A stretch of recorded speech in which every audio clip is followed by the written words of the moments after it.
very much, and thank you for making us so welcome. Thank you for the invitation to be here. Congratulations on your 15th birthday. Now, I find that difficult to believe because it seems to me that male 15-year-olds are not terribly like you.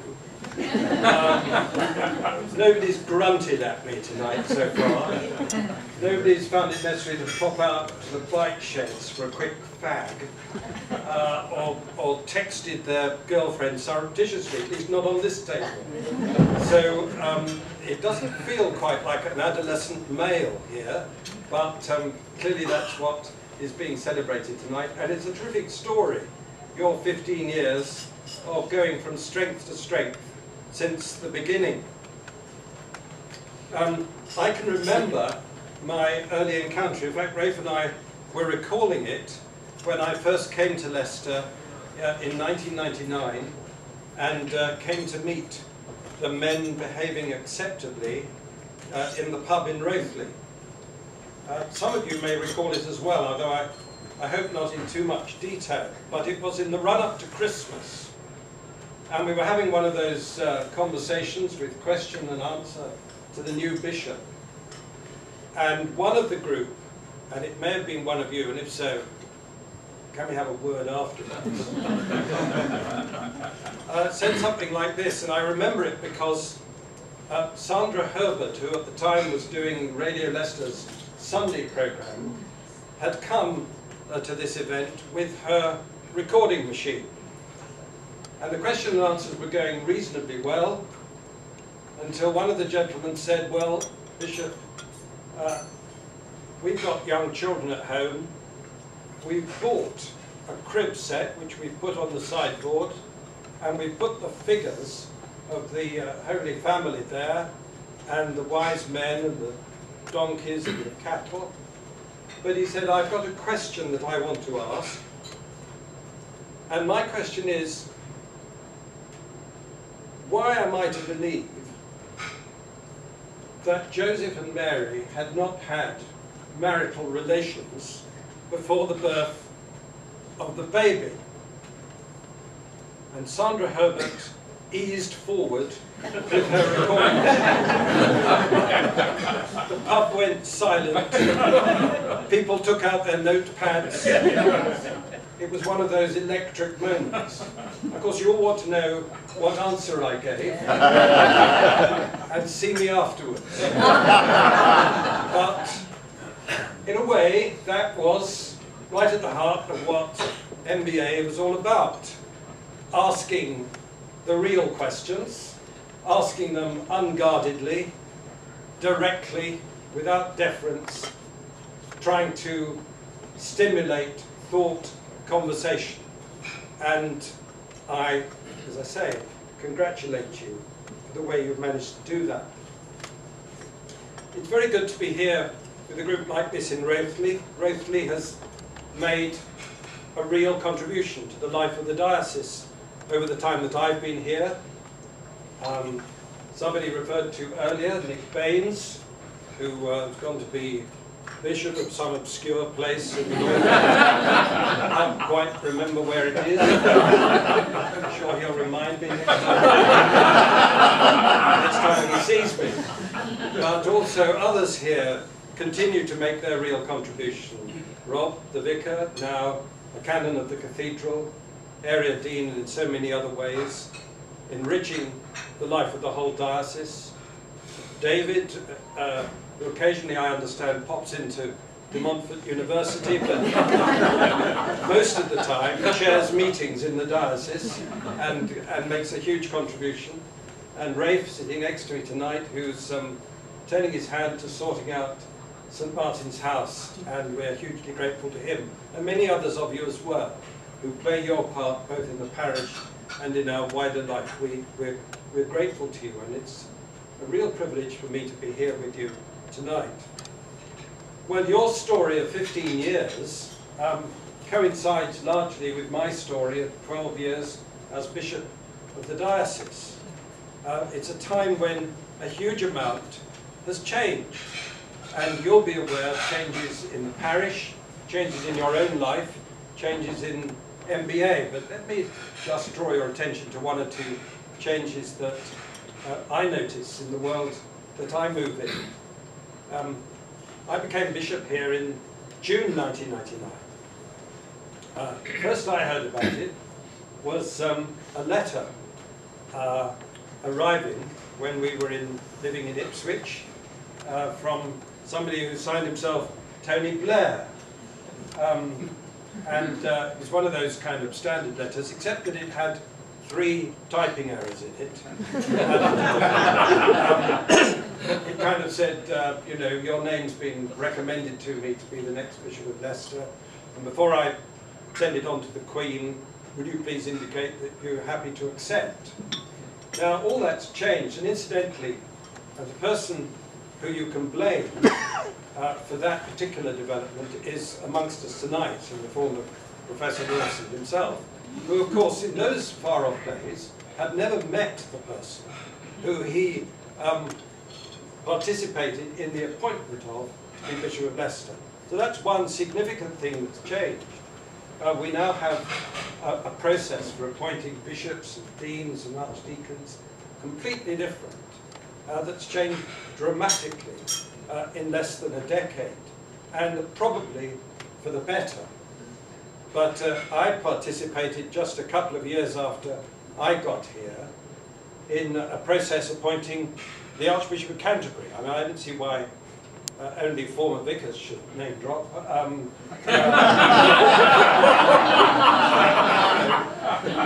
I'm up there with the best of them.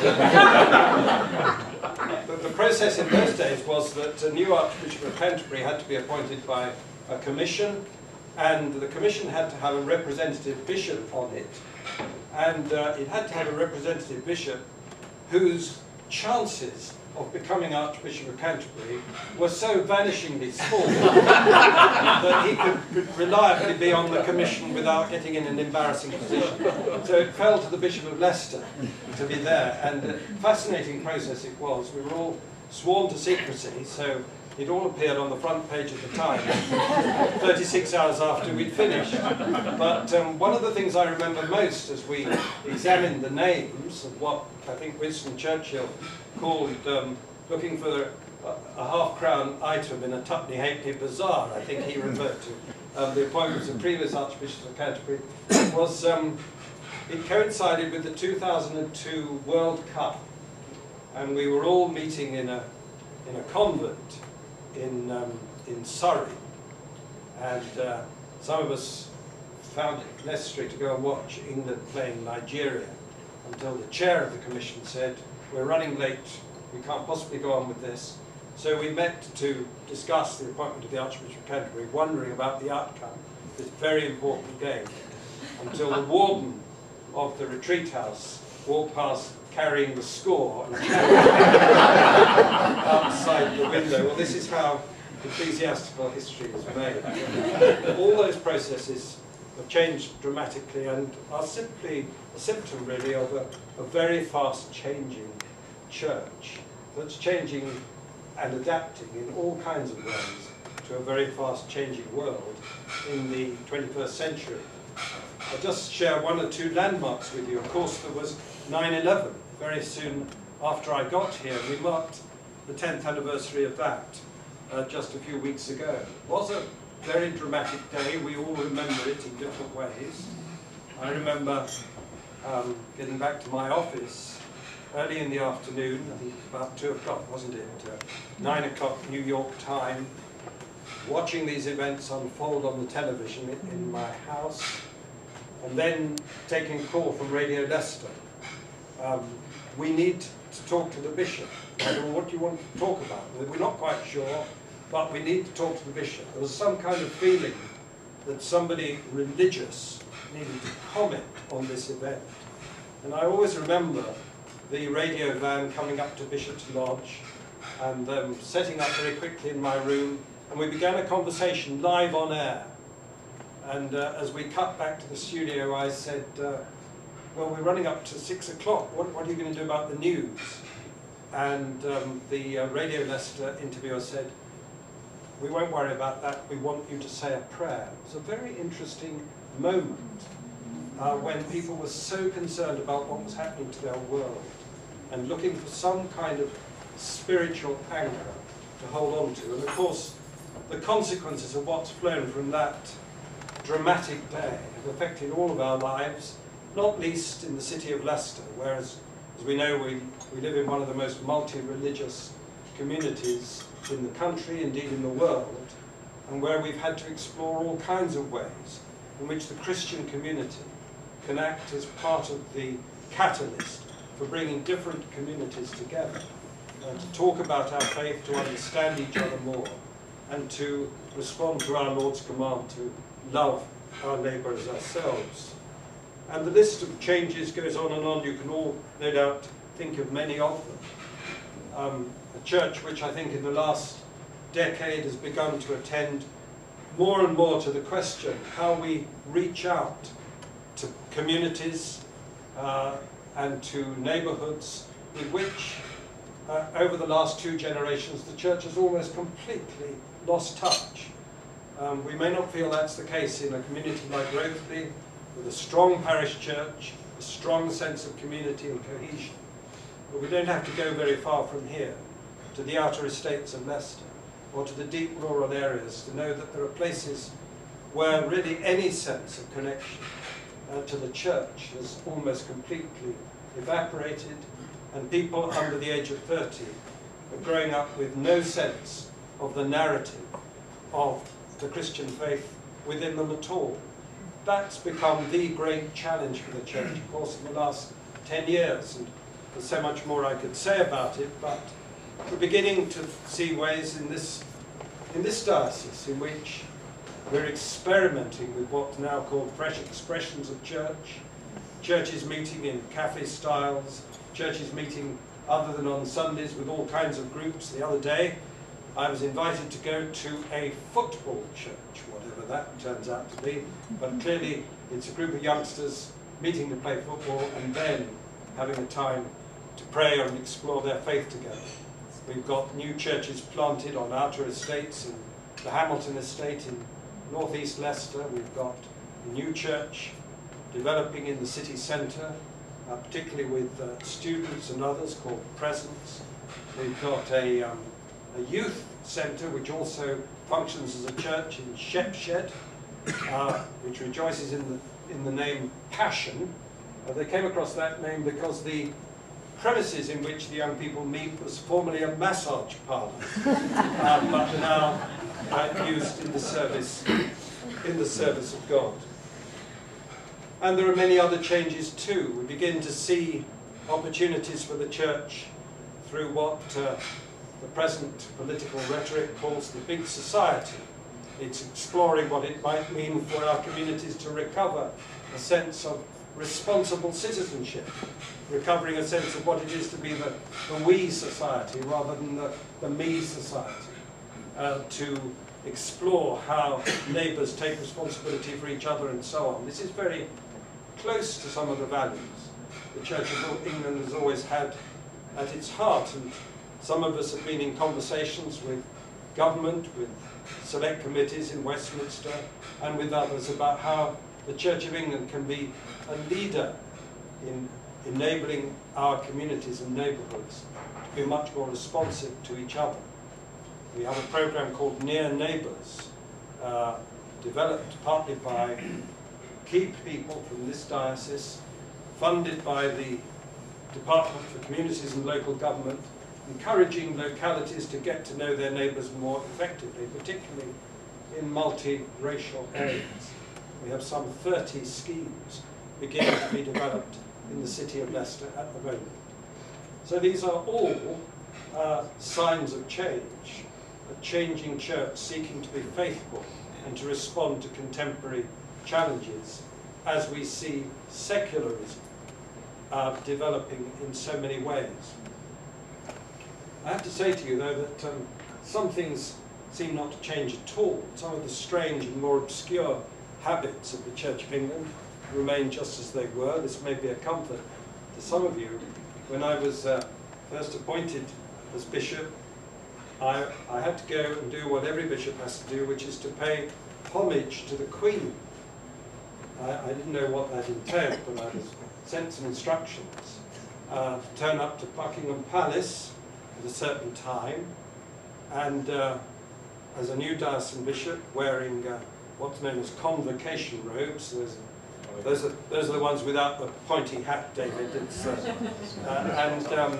mean, I looked like a proper Protestant. The Home Secretary at the time, Jack Straw, had to turn up in a morning suit.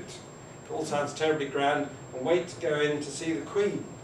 And she was having one of those mornings where she saw new ambassadors and various people in and out all the time. And the bishop came last, and we were told to go in and bow, and then bow again, take 5 paces forward. And she would be sitting in her particular seat. There would be a kneeler in front of her, and after the second bow, I was to go forward and kneel down. Well, I did, and I knelt down, but it's not one of those kneelers such as Bruce Forsyth knelt on for his right. It didn't have a handrail. And I found myself kneeling on it and feeling extremely precarious.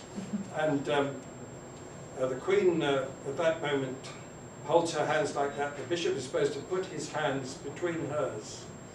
And I then had to recite some words announced by the Home Secretary, which are quite complicated words for renouncing all foreign potentates, which basically means the Pope, and swearing allegiance to the Queen. And I remember thinking at any moment I'm going to tip forward into the royal bosom and enact the most appalling treason. Anyway, I just about escaped intact, but it's one of those horrific memories that we have. And this is a sort of example of the things that don't change, that have been going on exactly the same ever since the Reformation. Precisely the same words said, and establishing a connection between monarch and church, which in the mind of the Queen is very real and very alive and very much part of what makes our country what it is. Well, through these 15 years, you've continued to meet, you've had many speakers, many changes in your membership. You call yourself, as we heard, men behaving acceptably. I found myself thinking about what is acceptable here. And of course, at the heart of it, I suppose, is an exploration about what is acceptable to God.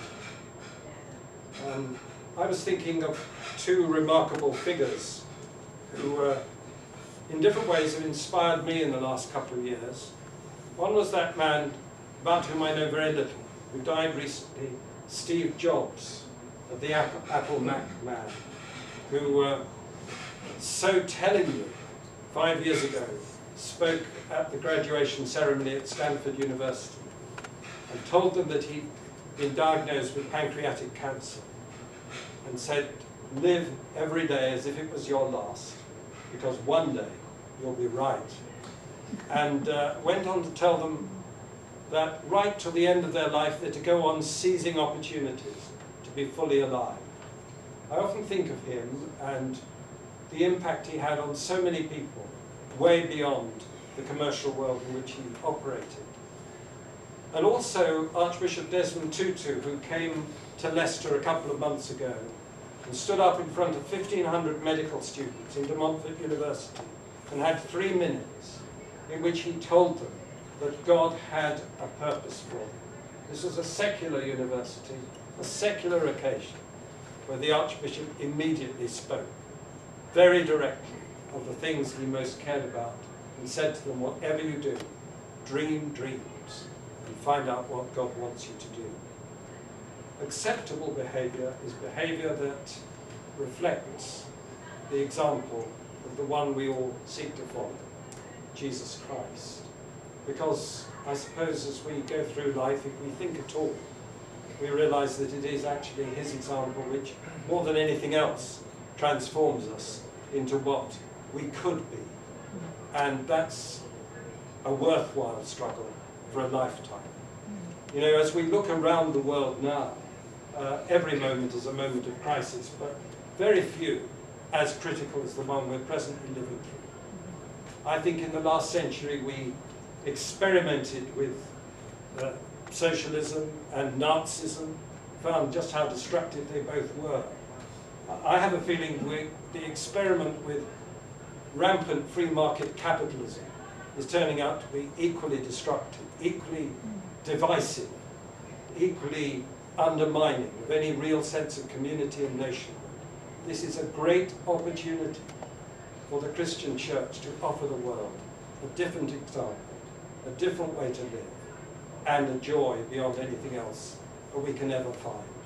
So I rejoice in your exploration of your faith over the last 15 years. I feel very proud of you, the way you've kept it up. I'm very grateful to be here tonight, and I want to ask you to commit to keeping this going for another 15 years. If that's a deal, I'll come back and share that with you. And I promise not to speak on that occasion. So congratulations, well done. Thank you so much for tonight. And can I now ask you please to stand? Charge your glasses.